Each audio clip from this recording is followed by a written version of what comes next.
Víctor y bienvenidos a Cosa de Vatos, nosotros hablamos. Hoy estoy con Emanuel Rojas, es doctor en ciencia política.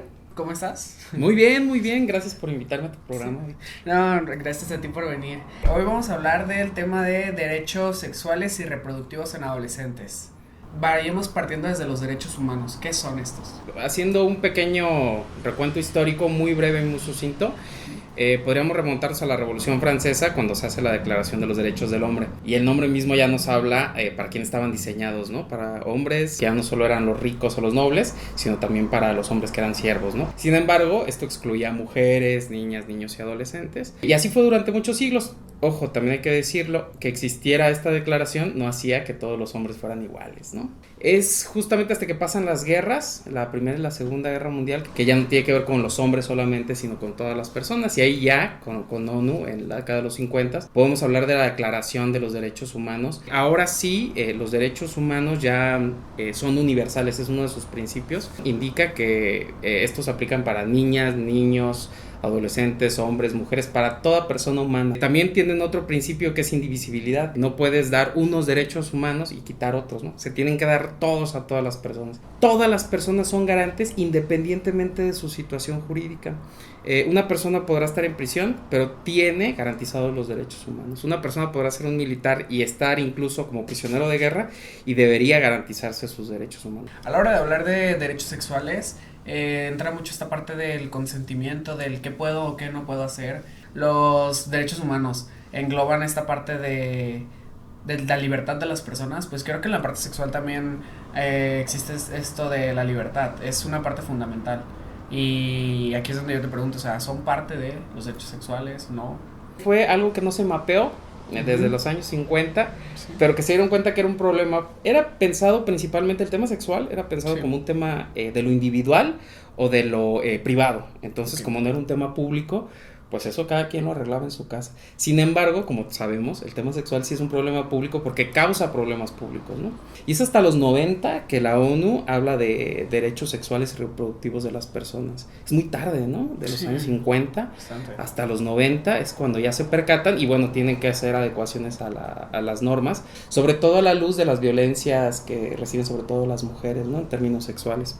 Principalmente me gustaría que fuéramos definiendo un poco más para las personas que no sepan qué son los derechos sexuales, o sea, qué se comprende dentro de esto, para ya después poder indagar un poquito más esta parte que mencionas de que nomás se contemplan para adultos. Los derechos sexuales y reproductivos de las personas, en primer lugar, digamos en general, hablan sobre el derecho a decidir sobre los propios cuerpos, ¿no? El segundo es que las personas, independientemente de su situación, puedan disfrutar de su sexualidad de manera libre y responsable e informada.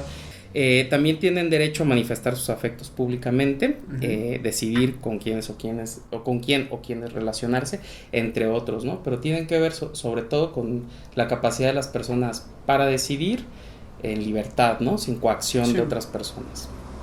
¿Existen derechos enfocados o desde cuándo empezaron a comprenderse dentro de los derechos sexuales a niños, niñas y adolescentes? Porque sé que ahorita ya existe, incluso hay una cartilla de derechos para niños, niñas y adolescentes, pero realmente, ¿desde qué momento se empezó a globalizar un poquito más el tema de los derechos sexuales? Después de la década de los 90 y ya entrando en el siglo XXI, hay un quiebre no solo con los derechos sexuales y reproductivos de las niñas, niños y adolescentes, sino en pensar a este grupo etario como seres independientes, ¿no? Sí. Regularmente en la historia de la humanidad en Occidente, los niños han sido pensados como una especie de personas incompletas o personas que deben ser tuteladas porque no terminan de ser seres humanos completos.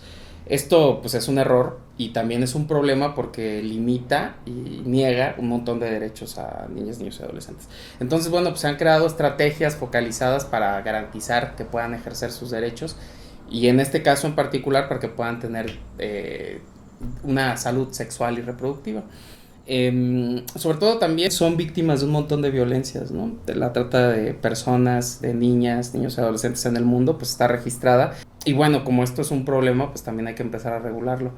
Es hasta entrado este siglo cuando se empieza a hablar de los derechos de estas personas, lo cual no está exento de debates, ¿no? Porque estamos hablando como de la norma, de lo deseable, de estas personas que tienen capacidad de agencia, que no se les había reconocido, pero hay otra cosa, ¿no? Y es justamente la controversia de hasta dónde podemos dar libertad a niñas, niños y adolescentes sin que se pongan en riesgo, por ejemplo. Últimamente ha habido mucho debate porque salieron los nuevos libros que modificaron para la SEP. Entonces aquí ya, dentro de estos libros, viendo la parte como más controversial, aquí ya se comprende mucho el hecho de que no nomás existe un tipo de familia, por ejemplo, o sea, existen diferentes tipos. También habla un poquito más allá la parte de las identidades de género, las orientaciones sexuales que existen, y pues a muchos padres les molesta que se toquen este tipo de temas desde tan niños, pero yo creo que también hay que comprender esta parte de que desde niños ya se están viviendo ese tipo de cosas.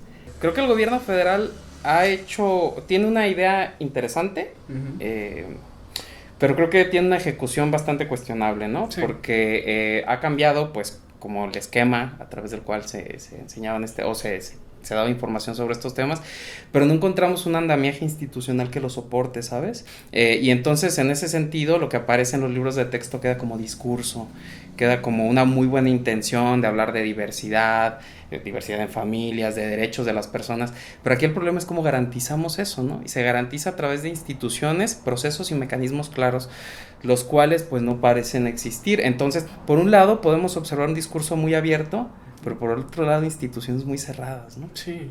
Yo quisiera comentar que, por ejemplo, si hay esfuerzos localizados que se pueden observar y medir, uno de ellos es, por ejemplo, la Secretaría de Igualdad Sustantiva, cuando ha abierto este tipo de programas como Asociaciones por la Igualdad, donde justamente busca que a través de la sociedad civil organizada se hable de los derechos sexuales y reproductivos de niñas, niños y adolescentes, pero no solo eso, ¿no? Sino que hay ejercicios que busquen la manera de reforzarlos y en algunos mecanismos desde otras subsecretarías garantizarlos, ¿no? Entonces, bueno, hay por ahí algunos casos institucionales con cierto éxito, pero en el caso federal creo que sí tenemos un tema ambivalente. ¿Existe una forma en cómo deben de vivir su sexualidad, el cómo deben de desenvolverse? Pues no existe una receta de cómo vivir la sexualidad, porque tampoco hay como una sola manera de pensar en las cosas que nos satisfacen y nos hacen felices. Tendríamos que revisar justo ahí, ¿no? En los objetivos que tenemos en nuestra vida, en las cosas que nos hacen felices, en las cosas que nos llenan, y a partir de ahí construir ese tramito que le toca al ámbito sexual, pues de manera sana y responsable para todas las personas, incluidas nosotros, ¿no? Y que sean satisfactorias y que vayan en consonancia con el estilo o con el tipo de vida que queremos desarrollar. Lo que yo creo que sí serían puntos básicos es, te cambiaría un poco la pregunta y te diría que para que tengamos una vida sexual y reproductiva sana, tendríamos que observar si esta es violenta o no con nosotros y con las otras personas, ¿no? Si esto, digamos, hay no solo consentimiento, sino como hay como un complemento entre nuestros objetivos y lo que estamos haciendo, pues creo que es correcto, ¿no? Y estas pueden ser en miles y millones de formas. ¿Qué es lo que garantiza que estas personas, sobre todo niños y adolescentes, la estén haciendo, como te digo, de una forma sana? Esa pregunta es doble y es tramposa porque fíjate que por un lado estamos hablando de la garantía de los derechos. Sí. Lo cierto es que la visión de los papás y de las instituciones es muy conservadora. Que los niños no tengan que los adolescentes no tengan relaciones sexuales, que tampoco tengan disfrute sobre su propio cuerpo, porque eso los pone en una situación de riesgo, ¿no? Tanto para embarazo adolescente como para otras cosas que no siempre están probadas, como por ejemplo con el tema de la masturbación y que causa problemas mentales, ¿no? Lo cual pues no hay evidencia, pero siempre está ese sesgo, ¿no? Que no lo hagan porque puede pervertir, que sería como la palabra. Sin embargo, algo que sí sabemos, y eso está en las cifras, en la medida en la que los niños y adolescentes tengan información, van a tender menos, por ejemplo, al embarazo adolescente. De eso sí hay cifras, ¿no? Van a tender a tener menos situaciones o acciones de riesgo, ¿no? Que los pongan en riesgo de enfermedades y de violencias. Entonces, digamos, cómo ayudarles para que tengan una sexualidad sana. Creo que algo que ya es un patrón, pues dar un montón de información a los chicos y sobre todo otra cosa, pues hablar mucho de ellos con el tema. En la medida en la que las personas se acercan con ellas y ellos y mantienen comunicación directa sobre estos temas, esclarecen dudas y sobre todo las personas se dan cuenta si hay situaciones de riesgo o no y ayudan a prevenirlas, ¿no? ¿Cómo se podría, o más bien si se garantiza el que esto suceda de una forma segura? Lo que hablas es un poco el marco de la prevención social de las violencias y el delito cuando hablan de factores de protección y factores de riesgo.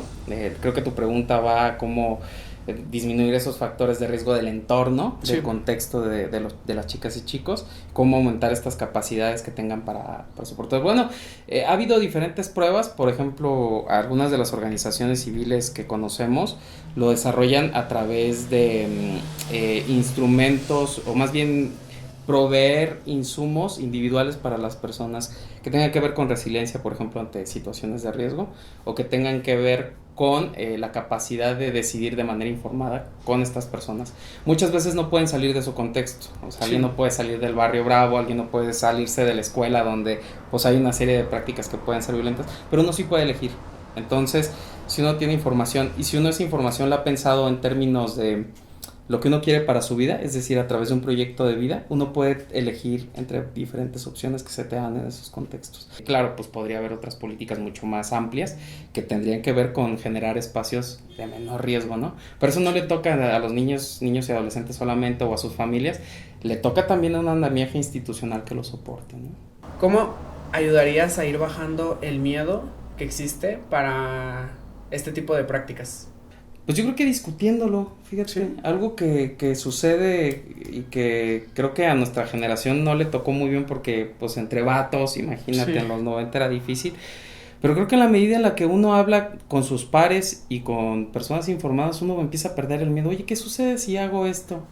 Y pues de pronto compartiendo experiencias y hablando con personas profesionales informadas, pues uno comienza a perder el miedo de un montón de cosas que a lo mejor hacen que uno tenga un disfrute mejor de su vida, ¿no? Y también le advierte a uno cosas que uno no alcanza a calcular pero que son riesgosas, ¿no?